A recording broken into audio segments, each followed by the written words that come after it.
let's get going. Okay.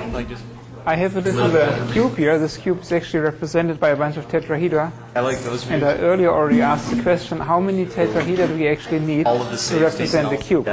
Simultaneously. So how many do you need? This way to tetrahedralize the cube actually uses too many. You can actually do it with less. So and the question is how many tets do you need minimally to actually represent the volume of a cube? Is it 6? Is it 7? Is it 8? Is it 3? I don't know. I forgot. So you can play with this. So anyway, since this topic of representing space with a bunch of tetrahedra is very hard to draw on the board, because so I brought some real tets with me, so you can play with that a little bit. So it helps. Sometimes it helps to get some toys to see how these patterns work. So what did we talk about last time? Last time we talked about this issue of representing a smooth approximation function over a big triangle and achieving continuity when all these triangles have to meet along shared edges and shared vertices. And the problem there is that trying to solve the problem directly, just constructing a smooth patch over one triangle doesn't work because you don't have enough degrees of freedom. So then the idea is to take a big triangle and split it into smaller triangles. And then you have enough degrees of freedom, enough coefficients, enough polynomial pieces to actually solve the problem. And these split schemes are particularly nice if they give you just the perfect number of degrees of freedom. Okay? If you have a certain number of conditions at the corners of your big triangles, the function values, the gradients, and maybe even curvature, things like that, then you would like to have a split scheme that gives you just the perfect number of degrees of freedom that you need to interpolate all the data from the corners. That's the best possible split scheme. So this Cleft-tucker split that I talked about last time is one of those very, very good split schemes because, I mean, you give it at the corner points the function values and the gradients, and then all the coefficients in the interior of all these three split triangles fall out automatically, right? That's great. The other thing that's really great about it is that you do not need to store these coefficients in the background. You really can compute these coefficients for this polynomial pieces on the fly. Because there are these relationships, these linear relationships between the information from the corners and the coefficients in the interior of the triangles. Right? They're all related to each other. You can compute them on the fly. You don't have to store all this coefficient information. You can compute it on the fly when you have to render or you have to do a computation with a particular triangle. Okay? So in that sense, it doesn't really produce overhead in terms of storage, but it just produces overhead in terms of procedural computations during the processing. Okay, so then I have these tetrahedra going around, play with them, and of course I brought them along because since we can take a big triangle and split it into three child triangles, we also can take a big tetrahedron and split it into, well, a certain number of smaller child tetrahedra. The question is, how do we split when we use a scheme called Cleft-tucker? Right? How do you do a Cleft-tucker split for a volume? And I just will hit on that briefly, how to do that. So last time, take a look at that. Last time we had the Cleft-tucker scheme, split scheme for triangles, and now I talk a little bit about Cleft-tucker for tetrahedra. Cleft-tucker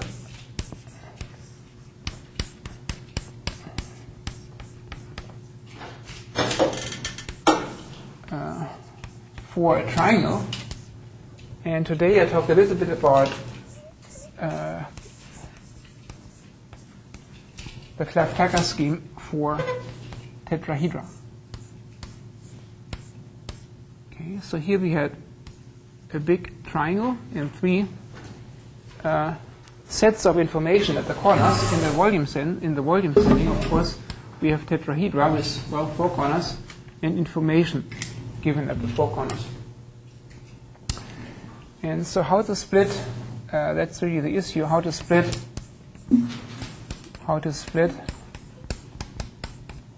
a big tetrahedron into the child tetrahedra, child tets.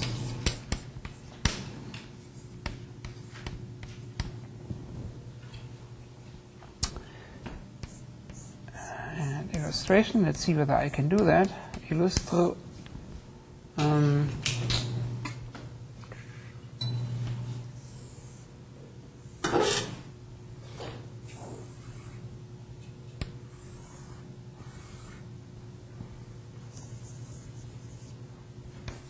So you start out with a representation of the entire space that you're concerned with, over which you want to raycast or compute contours or compute cutting planes, whatever. You start out with a bunch of tetrahedra, and this is one of those. And for approximation purposes, at each of these corners, you have, again, function values and gradients given FCT and grad values, grad for gradient values at corners.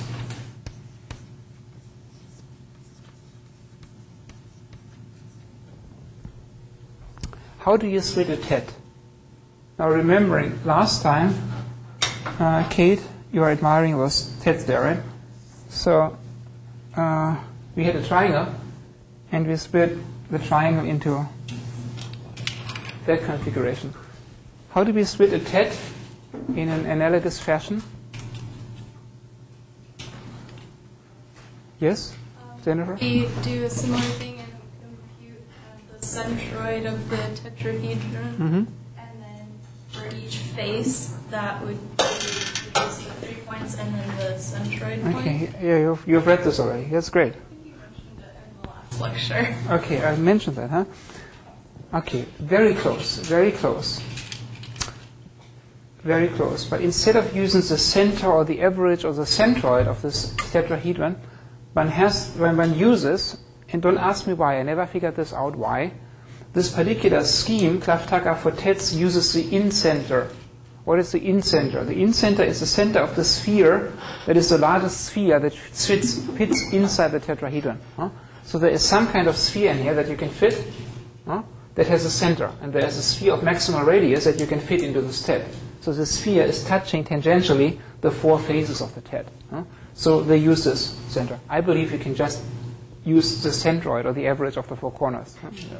I never understood why you use an in-center. Anyway, so they use some point in the interior close to the middle or the center of the tet as a split point. And now, of course, this induces the first level of split. And the first level of split is connecting this point in the interior to the 4 corners. Okay. Can you still see this, what this is? This is not 4 tets, right? The configuration, Jennifer, now is 4 tets. But this doesn't suffice. In the volume case, you have to do much more. You also have to introduce additional split points on the faces of the big tetrahedron. All right? And so where are these additional split points that have to lie in the faces, in the interior of the 4 faces? Well, all these 4 faces have a neighbor tet, right? There are neighbor tetrahedra lying around all over the place. Specifically, the 4 faces of the big parent tet have, well, 4 neighbor tets. So in particular, this particular guy here, this neighbor tet, also has one of these centers. And so people then use this in-center of this neighbor tet, who has also this triangle as a shared face, and connect these 2 in-centers now across the shared face by a straight line. And so this straight line, of course, will intersect that face there somewhere, and then you connect it there. Okay. So now this point on this face will induce an additional level of split, namely these additional edges, split edges on this face. Okay.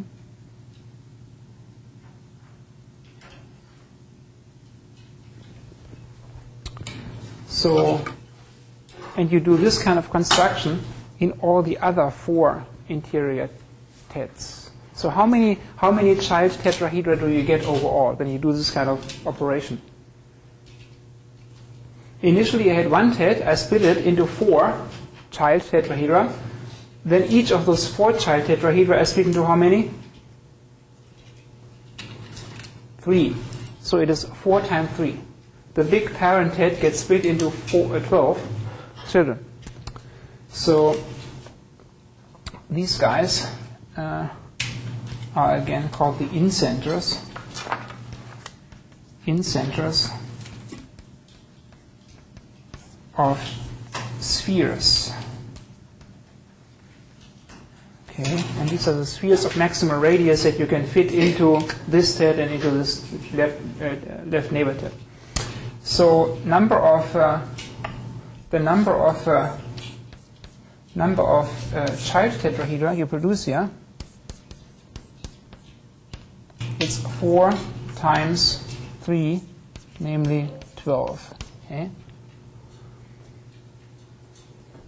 And now over each of those tetrahedral pieces, you construct a cubic polynomial, right? That's Cleft-tucker. And we need to determine the coefficients, the coefficients for each polynomial, each poly over each tet.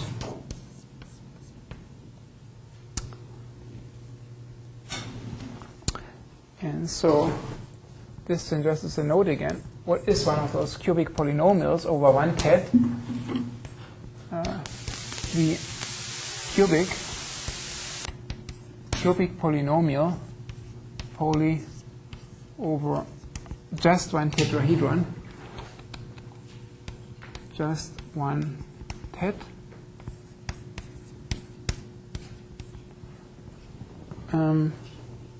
So I use this barycentric notation again. So you have one tet. This is one of those 12 tetrahedra now, okay? We have 12 of those. And if this is a cubic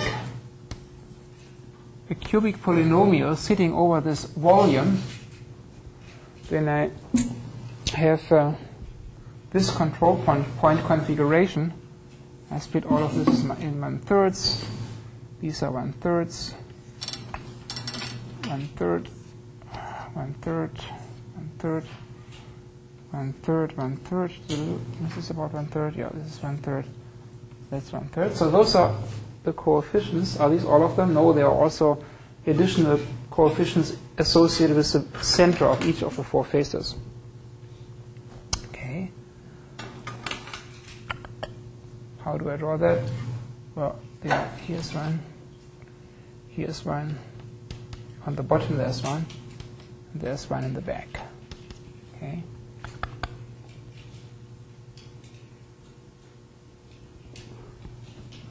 So the poly is this function in barycentric form, u1, u2, u3, u4. And that thing is, using these barycentric coordinates, a product of ordinates b, I1, I2, I3, I4 times the Bernstein polynomial b quadruple index I1, I2, I3, I4 of an argument which is a quadruple u1, u2, u3, u4. All right, so the Bézier coefficient associated with this guy would be b3, 0, 0, 0. The Bézier coefficient associated with this guy would be b0, 3, 0, 0. If this is corner 1, this one is corner 2, this one is corner 3, and this one is corner 4, then the Bézier ordinate here would be b0, 0, 3, 0, and the Bézier ordinate here would be b0, 0, 3. That's the pattern how that index works. Cubic, right? So the highest index is 3. And this guy would be b2, 1, 0, 0, and this guy, for example, would be b1, 2, 0, 0, and so forth. You see the pattern of indexing. I can also draw the control mesh of this configuration, but if I were to draw this control mesh and introduce all the edges, then you wouldn't see anything anymore, okay? drawing the control mesh just for a two-dimensional thing, two-dimensional manifold, I can do that, but I can no longer draw this control mesh, which is really a control tetrahedron, right? So, too complicated. In the bottom, of course, the thing, just on the bottom face, the thing would look like this.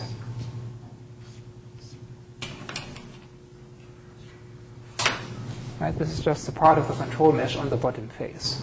And then this structure, or this pattern, is replicated in this direction, in that direction, in this direction, and in that direction. Very complicated. So that's why I brought the toy tetrahedra, so you can play with it. So we have to construct one of these guys, each one having how many coefficients? How many coefficients are there for one tet?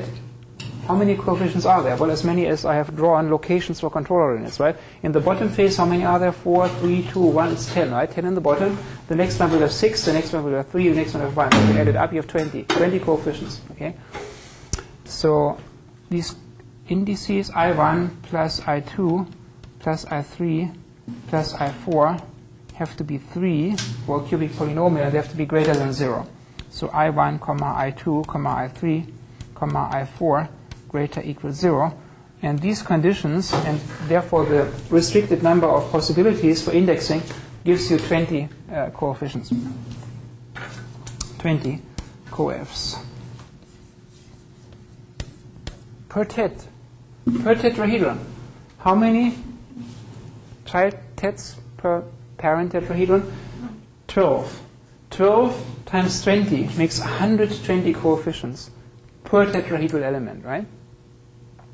So it's quite expensive. So, but again, the trick is you do not have to store these coefficients, but rather compute these coefficients on the fly whenever you have to deal with a particular region in space. Whatever you have to do with that region, whether it's raycasting, contouring, slicing, numerical computing, right? Okay. I know I didn't talk enough about the volume case, and maybe something still remains fuzzy or foggy, but I think you have an idea, okay, how this two-dimensional thing lifts to the three-dimensional world. Cannot resist.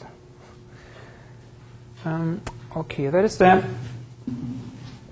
Now this was a scheme based on cubics.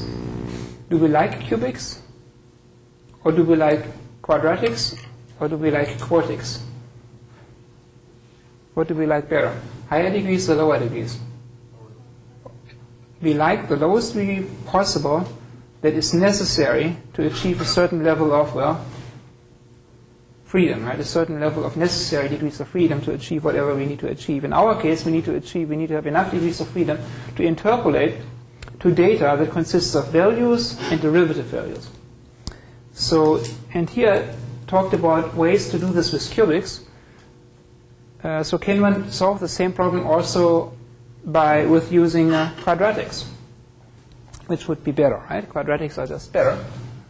And you know the obvious reasons. Can solve this problem? Can one also solve this problem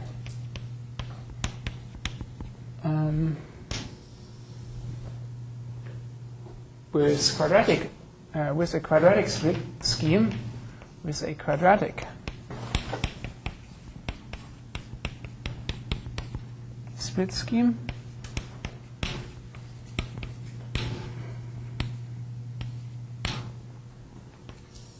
I wouldn't ask this question if the answer wasn't yes, right? So, yes.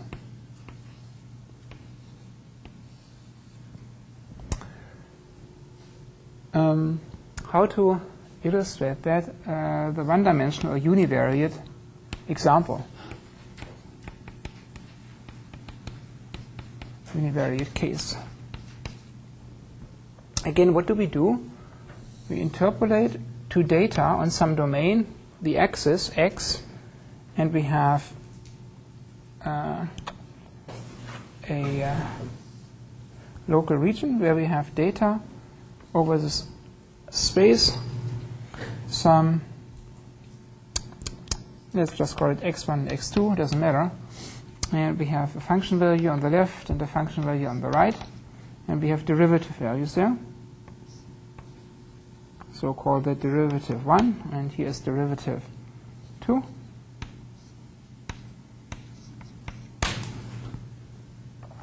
And now the natural way to think about that is always to think about a cubic. I have 4 pieces of information. A cubic polynomial has, well, 4 terms, right? 4 monomials, constant, linear, quadratic, cubic. So you need a cubic to interpolate this.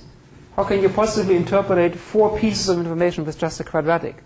It's not possible, right? A quadratic polynomial is a parabola. It's constant, linear, and quadratic. 3 degrees of freedom. Here we have 4 pieces of prescriptions, constraints. So how can you do that? Well, the trick is you cannot do it with 1 quadratic, but you can do it with 2 quadratics. Right? That's why it's a split scheme. How do you do that? Well, you cannot force 1 quadratic to interpolate all of this unless the data came from a quadratic to begin with. No? Only then. So therefore, you just say, okay, I solved the problem in 2 pieces. I have a left problem and a right problem. No? That's the split. So you just do a split in the middle. This is a split line. Okay. And then you do another split. Now you do halving of these 2 subintervals. You have another one here and another split line here. Okay, so you split this effectively into 1/4, 2 1/4, 2 1/4, 2 1/4 in terms of a ratio. And now you want to have a curve that somewhat qualitatively looks like this. This will be a composite curve now. It will not be 1 cubic segment or arc. It will be a composite curve that consists of 2 parabolic arcs. How do you do that? Okay, well, this line still has to intersect there to interpolate to that value and that derivative. This line will have to intersect here. Okay, and now you just force these 2 circles to be connected by a line. So you just force this, and then you have this split point, a split coefficient there in the middle. And now you have a quadratic polynomial on the left, a quadratic polynomial on the right. And when I sketch these pieces, you have this piece that solves half of the problem, and you have this piece which solves the other half of the problem. But together, they solve the entire problem, right? So function value, 2 derivatives, and I want to use a quadratic polynomial, a parabola, geometrically on the left and on the right to interpolate the data. And therefore, I have 1 degree too much for each parabola, and this degree of freedom is taken away by forcing these 3 control points to lie on a line. Is it clear geometrically, intuitively how that works? Do you have a good sense for these Bezier curves, how these control polygons relate to the geometry and all of that, and to the tangents? I think you have, right, to some degree? You should. So this is now a Bezier point B0. This is a Bezier point B1. This is Bezier point B2, right, for a quadratic Bezier curve on the left. Now you have another one, which is here, which is kind of like a Bezier point B0 bar, a Bezier point B1 bar, and a Bezier point B2 bar. Right? So you have 3 individual sets of 3 Bezier points defining a left parabola, a right parabola, that interpolate the prescribed data at the ends, and they are joined by force. They are joined in such a way that they also share the same value and the same tangent at the split. So that's how that works. Solve interpolation problem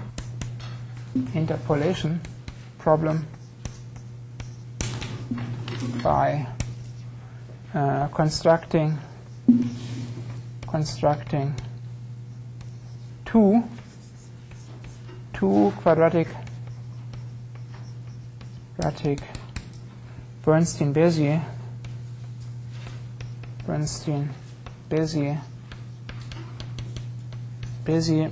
polynomials.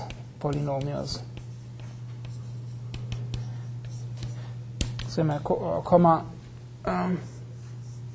each one interpolating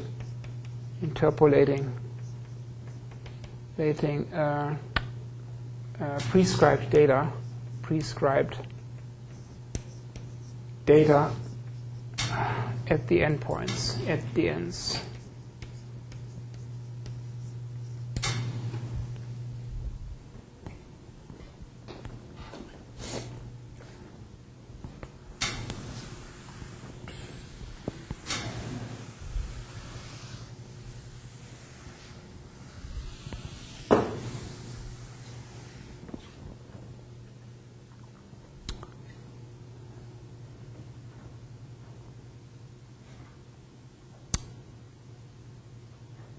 Who has not worked with Bezier curves before? Who has not come across Bezier curves in a textbook or in a homework or in a programming assignment? Who has not? You all know them, right, to some degree. Okay. But if this is magic for you, Bezier curves and Bernstein Bezier curves and Bernstein polynomials, look that up, okay? Very important. It's so fundamental to all what we are doing in computer-aided design, geometric modeling, computational geometry, graphics, and all of that. It's fundamental. Okay, so now, again, what was the principle? The principle was, well, the principle that will also apply in the 2D and 3D case. We had data at the endpoints, at endpoint x1 and endpoint x2. We wanted to use a lower degree, quadratic degree. That's the lowest degree possible that we need to interpolate with two segments of quadratic nature the data, the prescribed data, function value and derivative at the ends.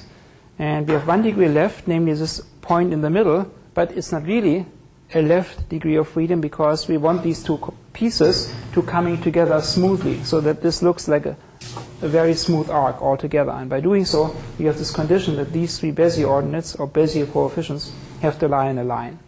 So the endpoint information, again, dictates what these three interior Bezier points have to be like.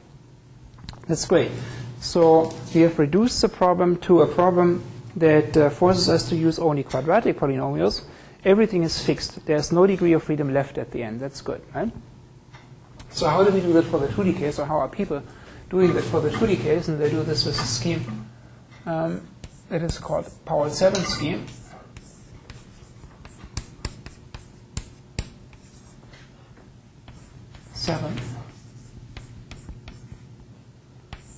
Now this is Malcolm, right? Malcolm Sabin. Look him up. A very, very famous person. Very influential. Okay, Malcolm Sabin. Still active, maybe in his 80s now or so, but still goes to conferences and presents and writes papers. So it's pretty cool. I don't know what I will be doing when I'm 80. So Powell-Sabin scheme. Powell-Sabin scheme. How does it work? It splits a parent triangle into how many child triangles? Cleft-tucker split 1 into 3, right? So this one uses smaller degree pieces, so therefore it probably needs more pieces because it uses lower degree. Into 6 child triangles, or, and I will tell you how this case distinction is made, choosing either 6 or 12 child triangles.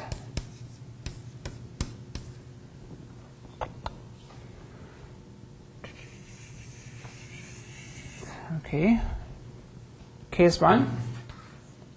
Case 1 is chosen, or this splitting a triangle into 6 child triangles is chosen when the triangle is nice and when all the angles are smaller or equal 75 degrees. Each angle in parent triangle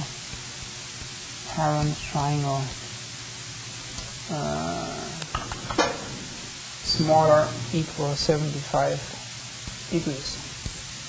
Again, where does the 75 degrees come from? It's an experimental number, right? Why is it not 3.48 degrees? It's frozen heuristically.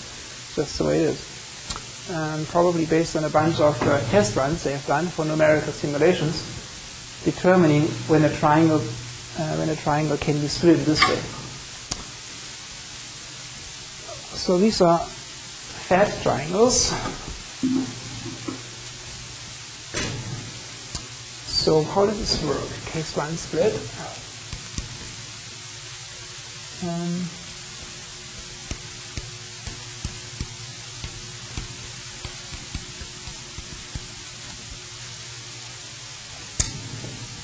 I really have to draw it nicely so I don't get completely lost.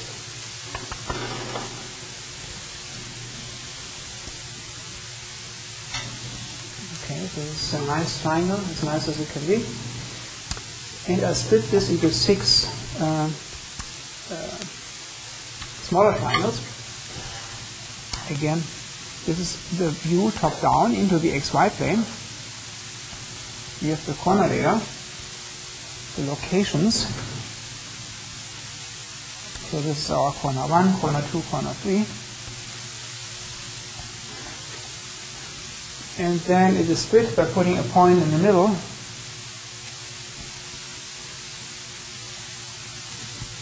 So location, and then I have to say choice of Bezier ordinate, Bezier coefficient, coef.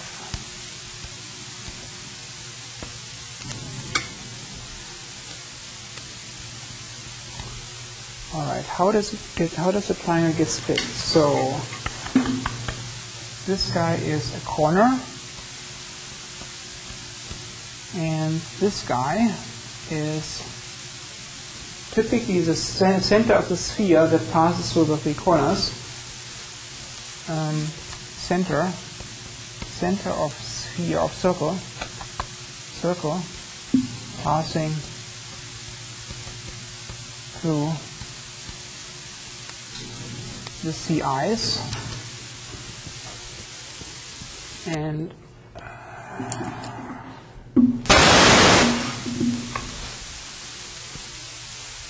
what else? We need to split. How is it split? We take the midpoints. Midpoints are just indicate as, well, squares.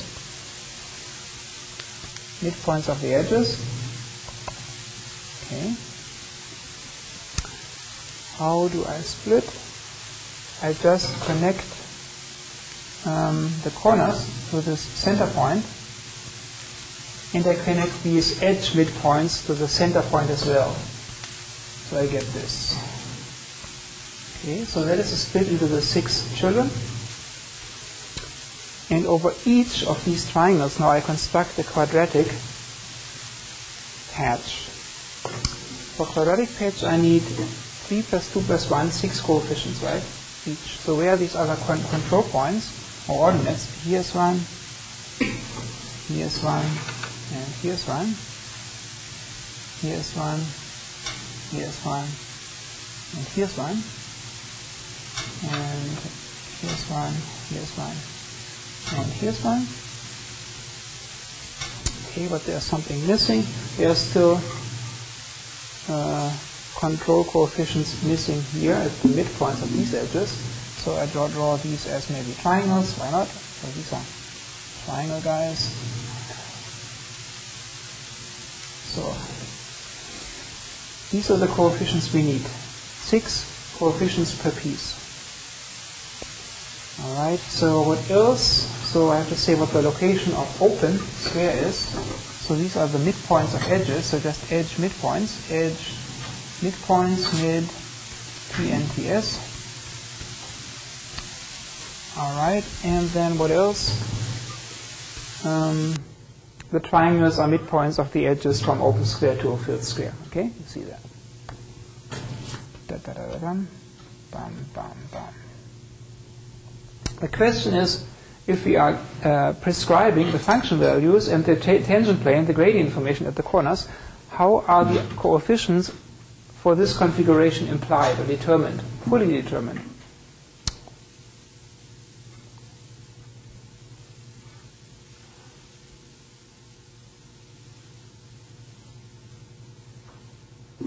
Now you follow your intuition, okay?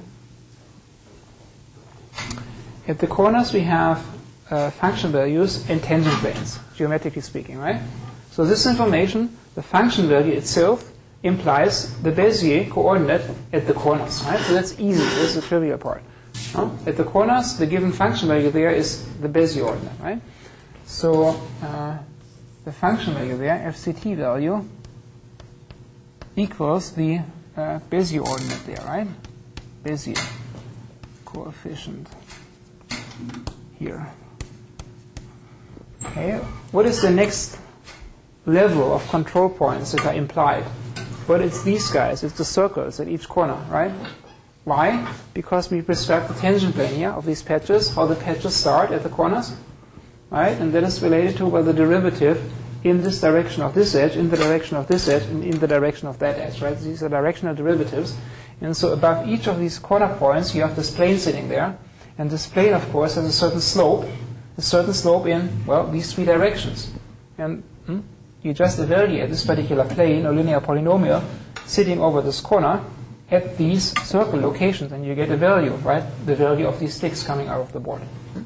So the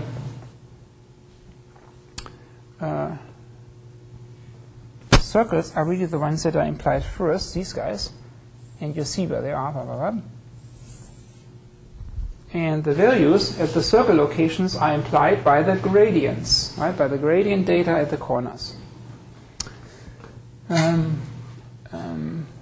Bezier coefficients, coefs defined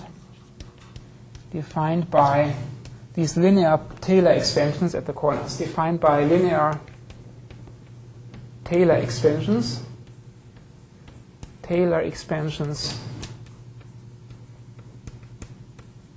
at corners.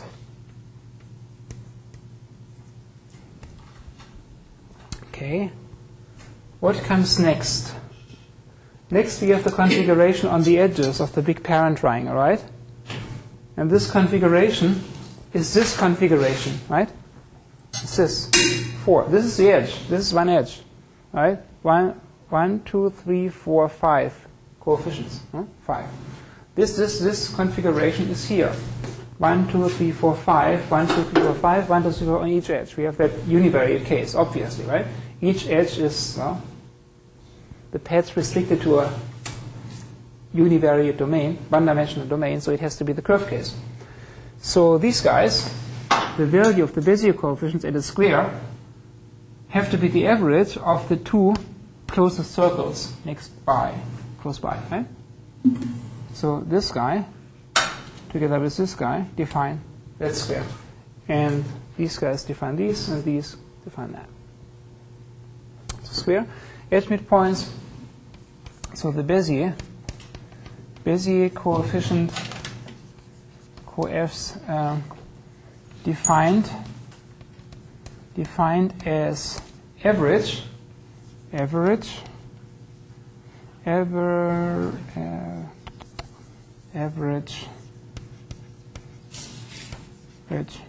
of two I call them square values. But I'm really talking about the Bezier ordinate associated with the square location, two square values. Okay, so now we have that. What comes next? So now we have constructed all this data, and we have the squares. So now we work our way inward, okay? The progression is from the outside, from the corners, toward the center. What about the values of the triangle locations? Do you have an intuition what the value of the triangle has to be?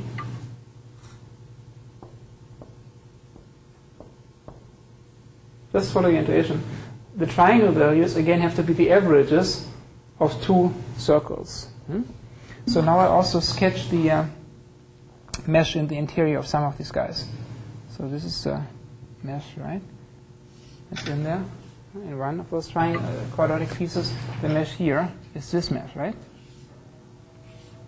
So, and we have this configuration on all the 4 others as well. So, these guys have to lie in a line, the coordinates, the sticks above the board. So that means the value of a triangle has to be the average of the 2 closest circles. Okay? So, triangle, the Bezier coefficients, Bezier coefs defined as averages, average of 2, well, in this case, of 2 circle values.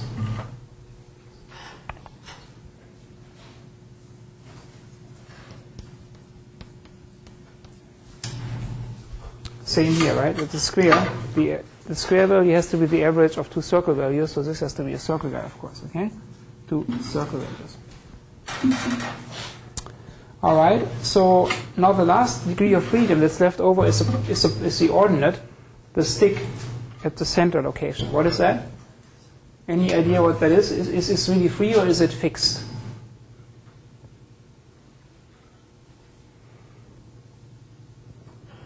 It's also fixed implied by the beauty of this construction. There are 3 sticks, right, coming out of the board over each of these triangles, right? There are 3 sticks coming out here, defining this plane. And because all these 6 patches have to come together in a smooth fashion, the value associated with solid rectangle has to lie in this plane. So therefore, the linear polynomial implied by the Bezier values associated with the 3 triangles imply the value at the solid rectangle. So, Bezier coef implied by 3 values associated with the triangles, with 3 triangle values. Again, so there is a nice progression, right, of this construction. You first start with the corners, right? This is the corner data that is given. Okay. Then you work your way inwards, first along the edges, and you construct this data. And in the end, well, the one datum left in the middle is implied or constrained by a linearity constraint coming from these 3 values over the 3 triangles. Okay, so the last step is to get this guy to lie on this plane that is already implied by 3 values for the 3 triangles. So those circles, are they a quarter of the gradient, or am I missing something? Which circles? Those guys. Those guys? Yeah. Those guys. Okay, I should sketch it again. Let me sketch it. Always have to refresh our memory where this comes from. Don't copy this. This is just to set the context again. So we had, what did we have? We have some kind of domain triangle, right? This is the big guy that gets split into 6. And at this corner, if I draw it 3-dimensionally, we have this value, and we have a tangent plane there, right? This linear Taylor expansion. So over this particular edge, we will have, if this is a tangent plane here, or the linear polynomial, a graph of it, we want this curve. Right? We need this curve to be the curve over this edge. Right? So this edge, if I represent it by 2 quadratic pieces, I have a split here, I have a split here, and a split here. So I have, as the directional derivative, a slope, a gradient in this direction. Here's the slope here, how this thing starts, or ends. And so if this is the split line, here's the other split line, and here the split line, it's a one-dimensional case, then this function value plus the derivative in the direction of this edge defines that Bezier value. That is this Bezier value over there. Okay. Coming from, or working my way inwards, coming from this corner, I get this Bezier ordinate. And now comes this fourth linearity constraint, or the smoothness constraint, that these two quadratic pieces, it is really piece number 1 on the left, a parabola, and piece number 2, a parabola here, are merged in a smooth way. Right? So there is solid disk, circle, and empty rectangle. That's the configuration that we have there over each of the 3 edges. Is it clear again? Yeah, so it's a quarter of the way, right? Yes. Okay. Yeah. So I'm assuming that It's a quarter. because there you're are working. assumptions here when I say these things that make certain ratio assumptions, right? So I'm assuming that that's more accurate because you're working inwards than calculating the empty rectangle first, and the circles as the average of the solid circle and the empty rectangle. Yeah. The way I've described it, working my way from the corners toward the center, right? Right. It's a nice way to think about it, I believe. So of course, you can write down, ultimately you can write down each of these interior control points as a function of the data at the corners, right? Yeah. So for the implementation, it doesn't matter whether you compute this guy first or any of the others, because each of these interior, basically, ordinates is expressible in terms of the function values and the gradient data at the corners. So, but geometrically, it is nice to think about it, constructing this tent, right? This polygonal control mesh. So mathematically, it's the same value. It's the same. Okay, so there's no degree of freedom left. Okay, we prescribe function values and gradients at the corners. We use 6 child triangles for the split, and all the coefficients are fully determined. Right? So the problem is not underdetermined, it's not overdetermined. The degrees of freedom we had to play with are just all taken up by the corner information. That's great. And now we have 6 quadratic patches, which is great. Why is it great? Because we ray trace, right? In our context, we are computer graphics people. We like to ray trace patches, right? So again, think of this as a terrain modeling. Problem is the terrain, right? We have data over the plane, and we have height values coming out, and we want to have a smooth terrain, even though the terrain is not smooth, but this is a different problem. So, and if you ray trace that resulting height field, well, it would be great if you have to intersect your rays with quadratic pieces. Right? Doing this, we can do that. Cubics is harder to compute the roots, right? That's one reason. But actually, all these schemes come out of the numerical or scientific computing literature. That's where they come from. Because also lower degree pieces have lower error vulnerability. Okay? Okay, that is that. Now, case number 2. Do I want to talk about case number 2 a lot? No. I just give you the idea. Usually there's a case distinction between nice triangles and ugly triangles. So the nice triangles are these. The ugly triangles are the long and skinny ones, where one angle is nearly approaching 180 degrees. Okay, that's the worst case. So, and then these cases are usually handled differently. I will not write all of this down, how you compute the values. That's in the paper anyway. So I just want to tell you how the split scheme works, how you split it into 12 child triangles. Should I put it here? Yeah, I'll put it here. Case number 2.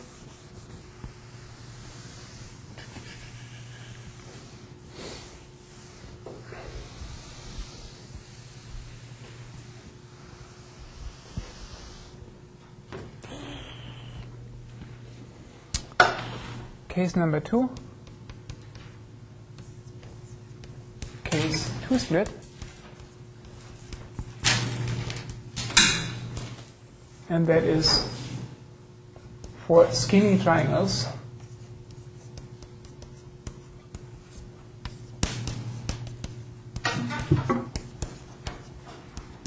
What does it mean? I.e. triangles where at least one of the angles is greater than 75 degrees, right? I.e. for triangles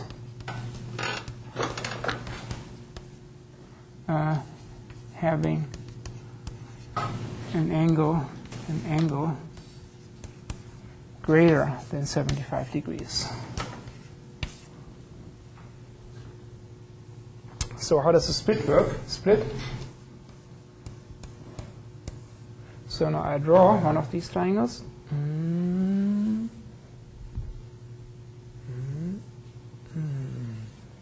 is one of those cases. I just show you how it's split into the 12 children, corner points, corner point, corner point. Now you just connect the corner to the midpoint of the opposite edge.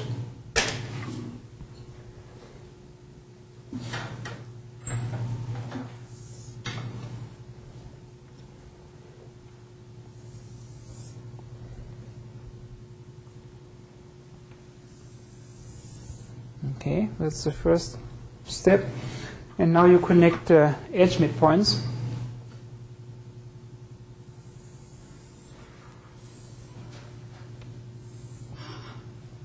And people now like to operate on this set of children triangles. I don't know why, because I do not necessarily see that the geometry of these triangles is so much better.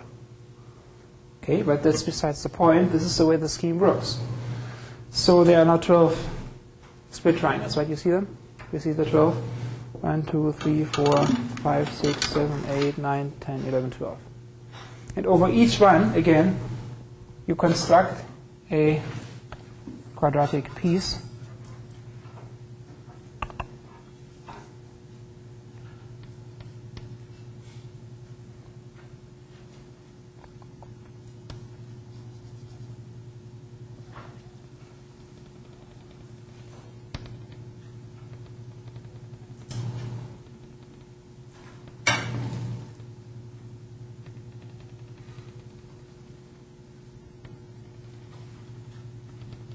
Right, so you get the idea. Over each of these 12 children, you have this control net structure, where you have to compute many, many control ordinates here. Where is it described, the formulas? I just say, see Powell-Sabin paper.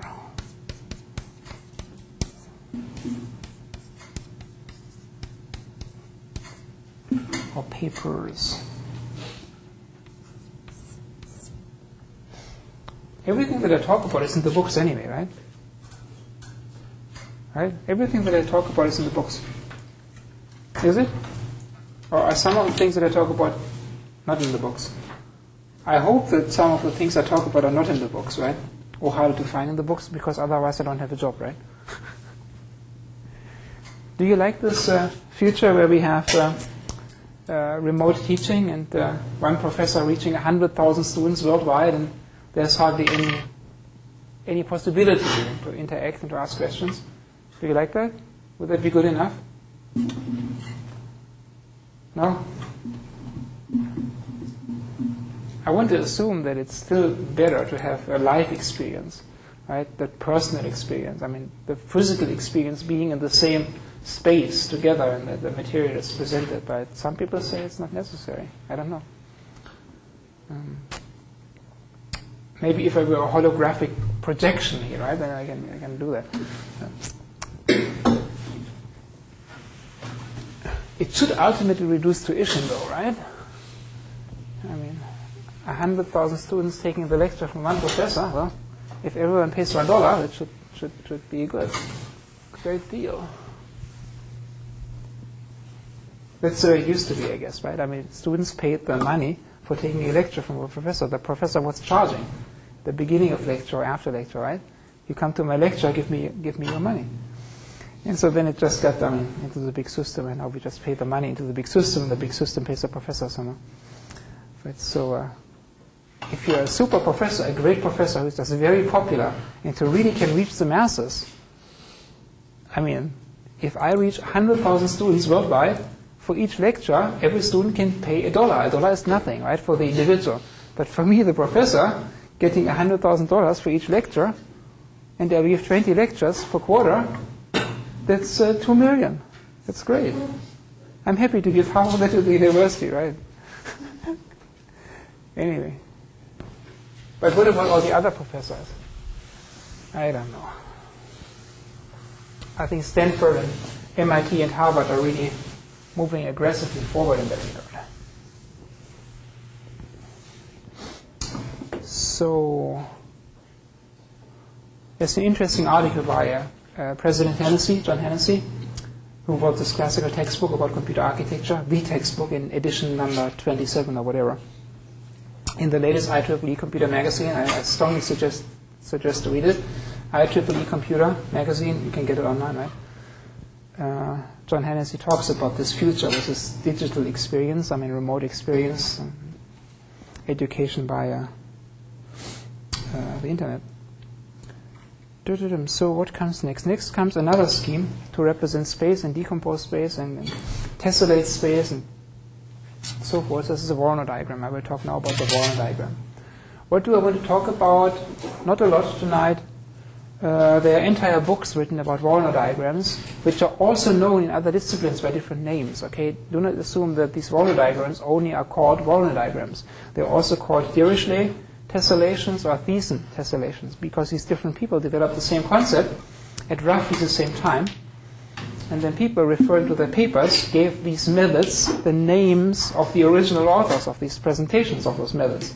And so since they presented these ideas around the same time, some methods were, some of these papers were then referred to as Thiessen, Dirichlet, or Voronoi, right? And even other names. Original concept, one of the original motivations to come up with this concept of Voronoi diagrams was to come up with maps assessing the influence region around a particular village or town. Where do I go shopping? I want to go shopping, I go to the town that is closest to me. That's this concept, right? What is the influence region?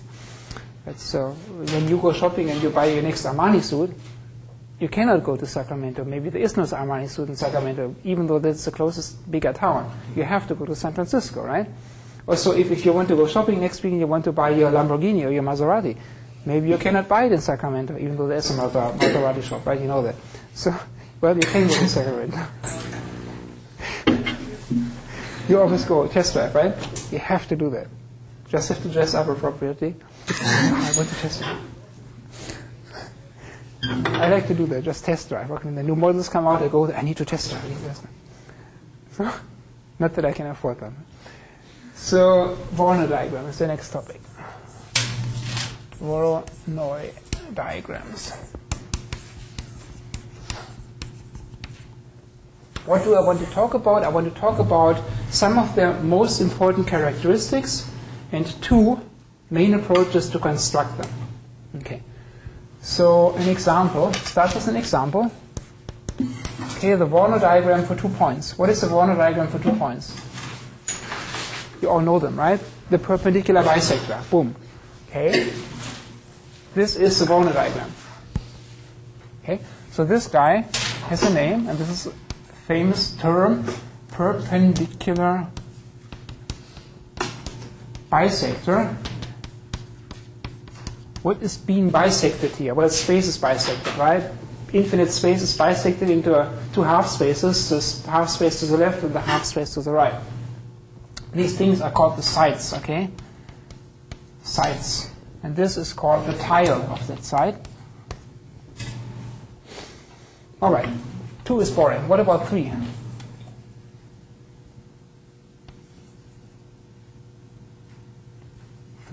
What does a Voronoi diagram look like? I just draw it, okay? Your eye sees it anyway. It looks like that. Okay? So I call them side number 1. I call them side number 2.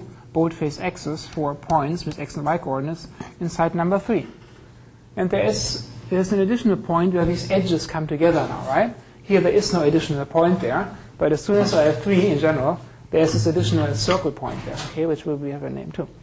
So, okay, that's that. Now I do many more points, and I just give you the result, what the Voronoi diagram does look like when I give you these, or this configuration. I cannot give you more complicated configurations because then I get confused and I cannot draw it anymore. Okay. This leads to a beautiful structure that I always love, namely this structure.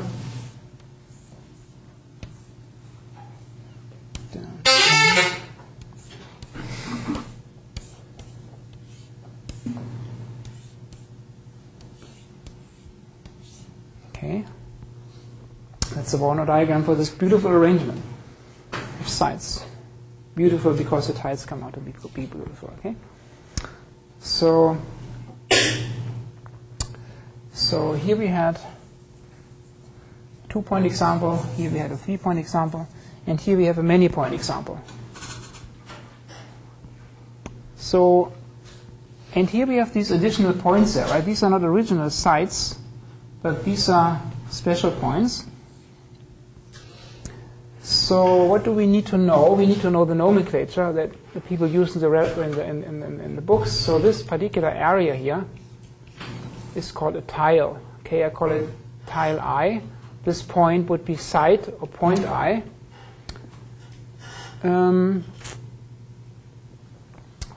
Xi is site I, and Ti is the tile of Xi.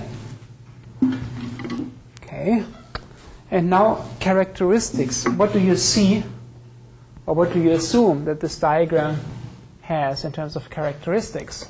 One has to prove them, of course. Characteristics.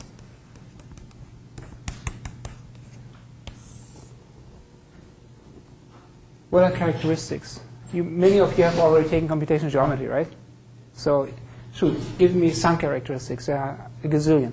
So, any point in a tile of the sites, the site in that same tile is the closest. Right. Yeah. That's also the definition of the thing. Yeah.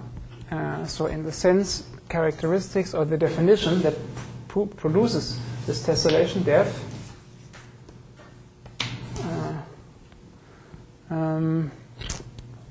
Every point xy inside Ti has xi as closest point relative to all the given sites, xj. Okay? All points x arbitrary location in tile I have xi as their closest point among all sites. Have xi as closest site. That's it. Okay. More characteristics. These things, the tiles, they are concave. No, they're not concave. They are convex. Why is that? The Voronoi diagram itself is an intersection of convex regions. The intersection of convex stuff gives you something that is convex. Okay? So this construction going from 2 to 3 to 4 to many ultimately means that you intersect all these diagrams with these pieces of perpendicular bisectors. Right? And so since these two half spaces are initially already convex, right, even if they are open spaces, the intersection of all these half spaces that get inserted over and over again will lead to the insertion of more and more convex tiles. Okay, so that's a characteristic. So characteristic is all tiles, even these open ones, these infinite ones, are convex. All tiles are convex. Okay, what else?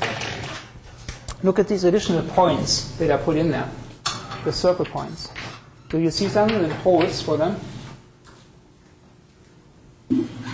Could you make a statement about the characteristic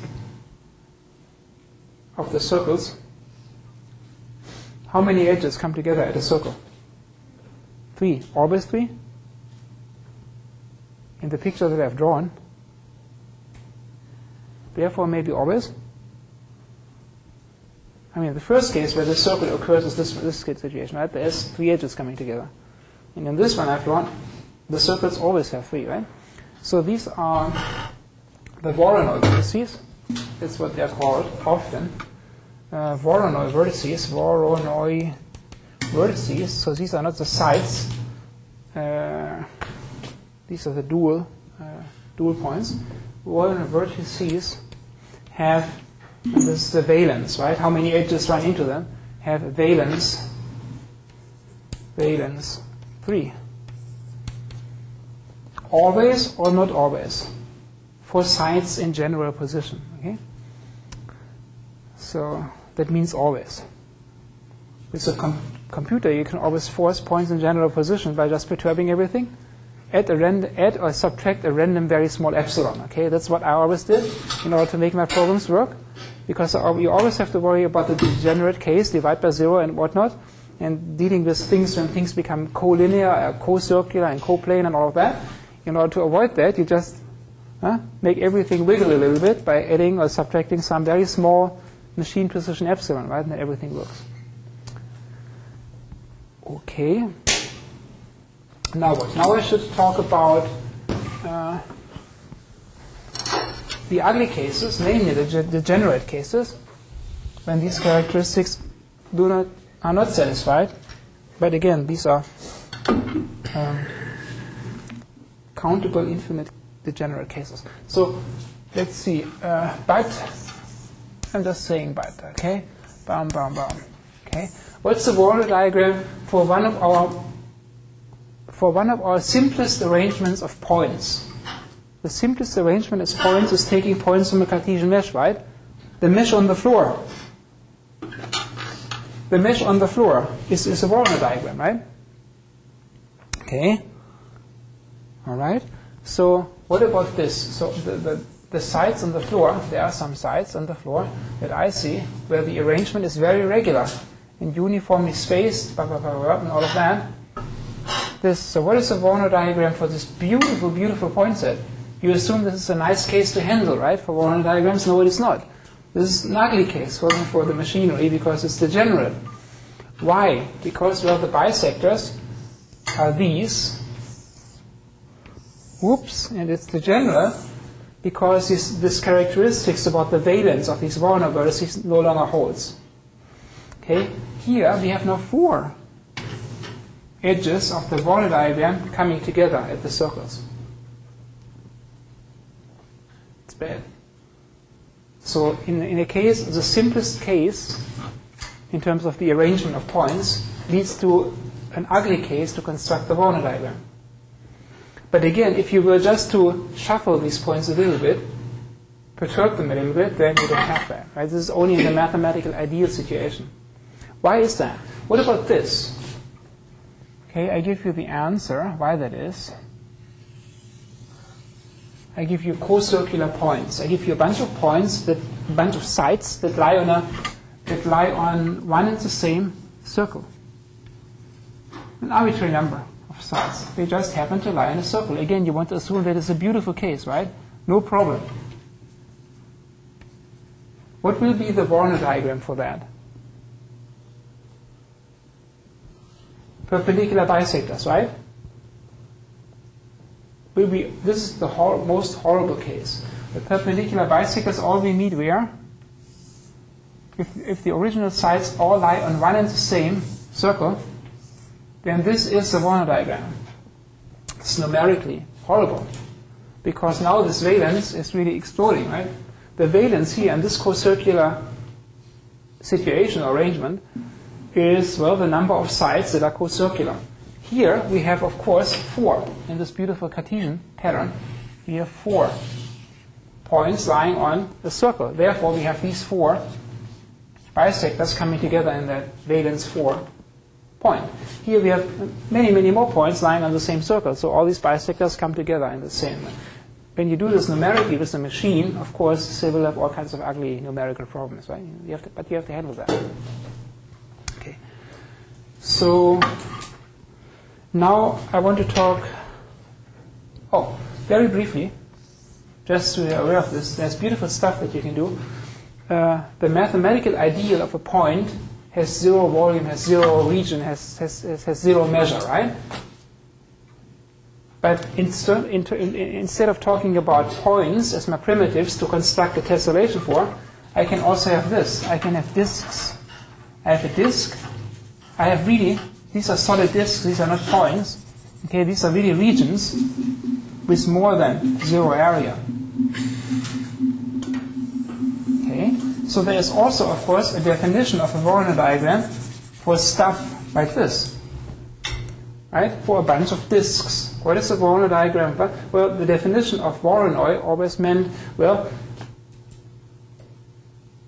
I'm inside tile I when I'm closest to object I, now no longer point I, but object I, than to any of the other objects, right? So you need a notion of distance to an object, which in the case of a disk means, well, perpendicular distance to the circle, right, around that object. When you actually compute that thing, it turns out that now in the case of circular disks, the bisectors become hyperbolic arcs. You can derive that. And so these will be curved creatures, and they will look like this.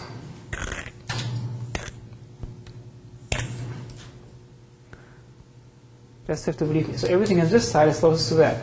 Everything in this side is closest to that, and everything in this side is closest to that. So these arcs always are curved toward the smaller one of the two. Oh.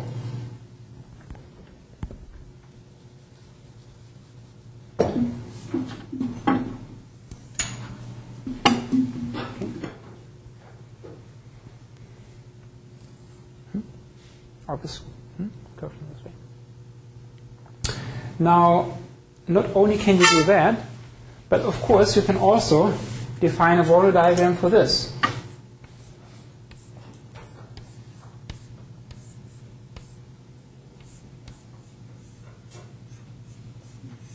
Right? You can define a Voronoi diagram for that too.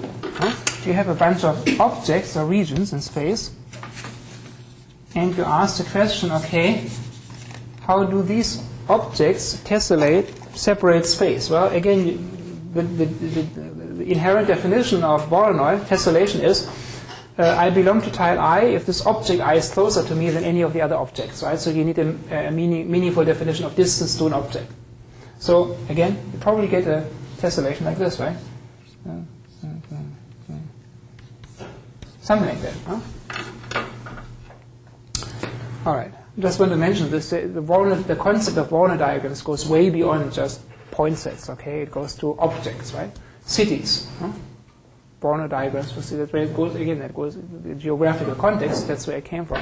To have the to come up with good ways to come up with maps to show the influence region of villages, cities, metropolitan areas. Okay, now comes the construction. How do we construct as computer scientists? We construct in two ways. Way number one and way number two. The towers of Hanoi, how did we program that in high school? And our high school teacher said, well, this is the way I do this with my hands here on the desk, towers of Hanoi, right? You all know this.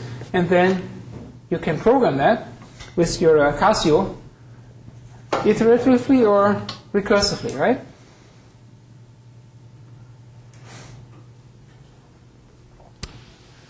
How about this concept of iterative construction and recursive construction for Voronoi diagrams? How does it apply?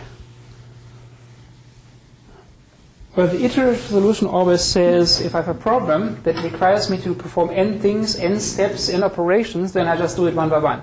Right? For the first one, for the second one, for the third one, for the fourth one, until I'm done. The iterative or recursive thinking always says, okay, I'm given a problem, but I can only solve this problem for a small number of configurations, right? If the configuration or the problem space I'm given is very small, it's my base case, then I'm done. I can do it. Otherwise, if this problem is way too big, way too complicated, then I have to split it into subproblems. And I solve subproblem A, subproblem B, and then I merge the result. Right? And then I recurse down, and then I go back up. Right? That's the concept of recursion. So again, with the Voronoi diagram, you can do it also both ways. And VD construction, Voronoi diagram, right? Voronoi diagram, VD construction.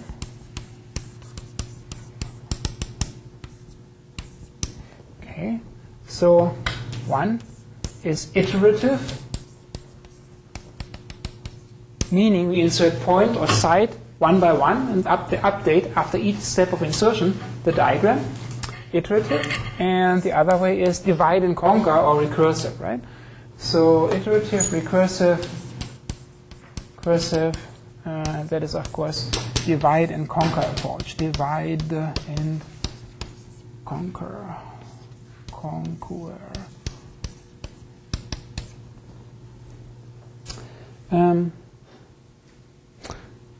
right, not a lot of time, so therefore I do it for a very small number of sites, and hopefully you will appreciate the general thinking. So, one, okay. 2 is the simplest, right? So I have the Voronoi diagram for two sides in place. Okay, that is my current state. I have inserted point number 2, and the result, Nick, is the first meaningful Voronoi diagram, right? Okay, and now I grab point number 3 and I insert it. Okay, point number 3 gets inserted here. Okay, so this is a new guy. So new guy is always asterisk. What happens at that point if I do this update iteratively? Update iteratively means I have to change the Voronoi diagram, right? So the new Voronoi diagram looks like this. It has to go here and up there. What is going on there in terms of the algorithmic steps? I just tell you, it is all in this book by Preparata Shamos. Preparata and Shamos. Read this book.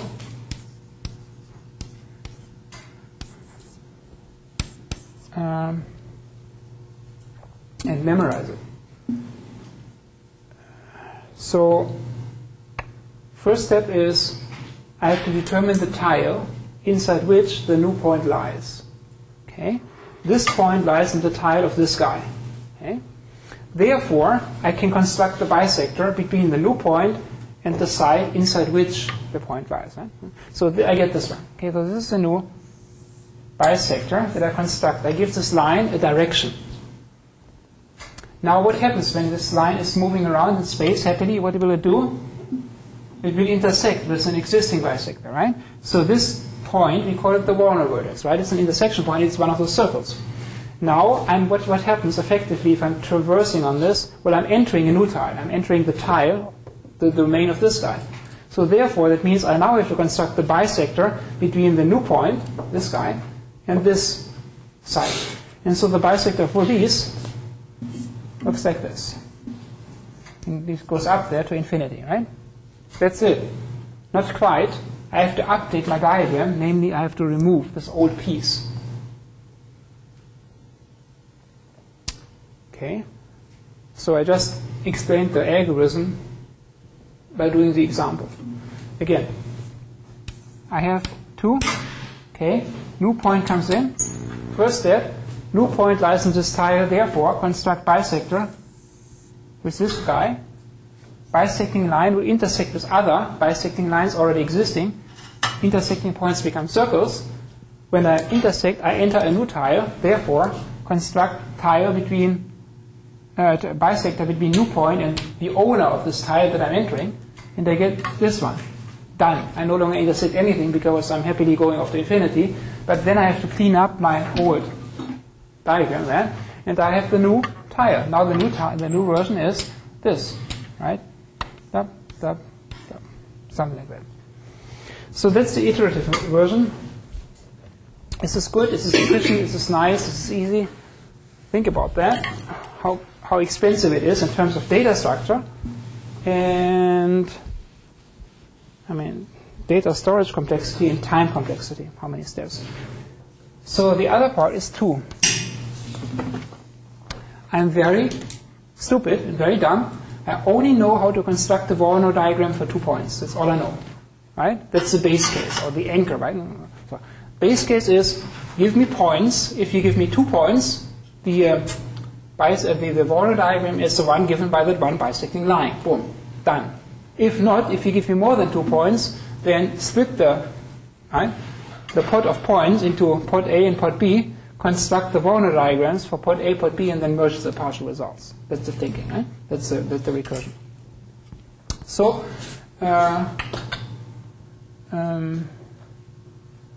so the general idea is no, I know how to construct the VD for 2 points, otherwise recurse. Know how to construct the Voronoi diagram VD for 2 sides only, semicolon. If more than 2 sides given, then break it down into 2 subproblems and then conquer the partial results. Otherwise, split problem into 2 subproblems subproblems, and I'm just saying and merge, okay? Merge the partial results and merge.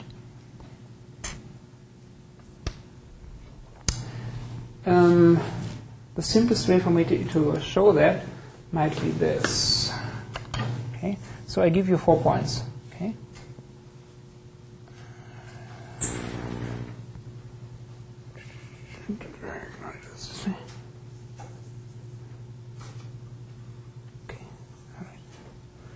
I give you 4 points. The 4-point case is already way too complicated for me to do it in one step. I can't do that.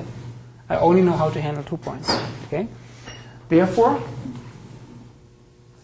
if 2 points are given, construct the one line and done. Otherwise, take half of the chunk of the data and construct VD, and then take the other chunk of the points and construct VD and then merge the 2 results. Okay? So I take these 2 guys and construct the VD, the Voronoi diagram, and I take these 2 guys and construct the Voronoi diagram. And then I have to merge the result.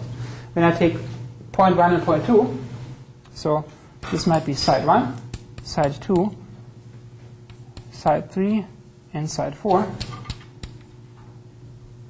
So step 1 is VDs for 2 sets, right? For the set x1, x2, and separately the VD for the set x3, x4. Okay, and then I merge. Okay, so the Voronoi diagrams for these 2 subsets, each consisting of 2 points, are of course these 2 lines, right? This guy and this guy. These 2 lines define the independent Voronoi diagrams. And now comes the merge step. The description of the merge step in the Preparata Schemas book takes up about 20 pages. It's one of the most complicated geometric constructions there is. Okay? So, but it's exciting. It's a also great proof for qualifying exams. Okay.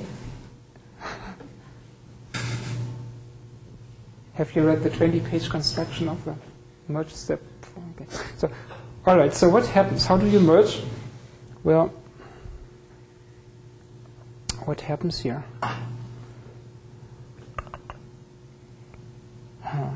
There's a Voronoi diagram here, but the merge step gives you this. The merge step has to introduce this edge. Right? Then there has to be a bisector here, right? That bisects these 2 half spaces, and there has to be something like this. Okay? And then something has to be cleaned up. Something has to go. What goes away? What is no longer necessary? This stuff goes away, right? Vanishes, and this stuff goes away, vanishes. Right? And the VD, the Voronoi vertices will become those points, right?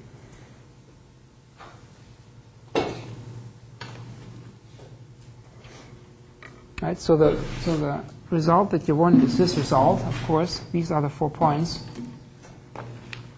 And the Voronoi diagram is this stuff. Right? And boom, and boom. That's it. I mean, I can see that with my eyes, but the dumb machine cannot see that, right? The dumb machine has to do it for these 2 points, for those 2 points, then merging it.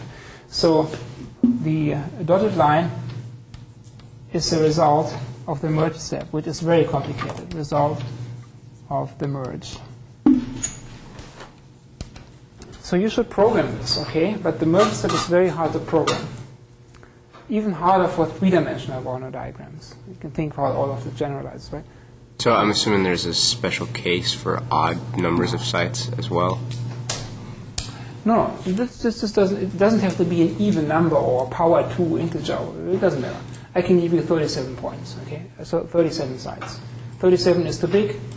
Put 20 points in port A and the remaining ones in port B and solve that. You only have to recurse back to the anchor case or the base case of 2, right? Or actually even 1 if you want to go there. That's what I mean. You can go down to 1, okay, if that is your base case. Voronoi diagram for 1 point is just the infinite space around it. All right, so far, so good. I think you want to think a little bit more about the iterative insertion, how you iteratively insert, because that will be the one that you need to implement for your third project. Iterative insertion of sites 1 by 1.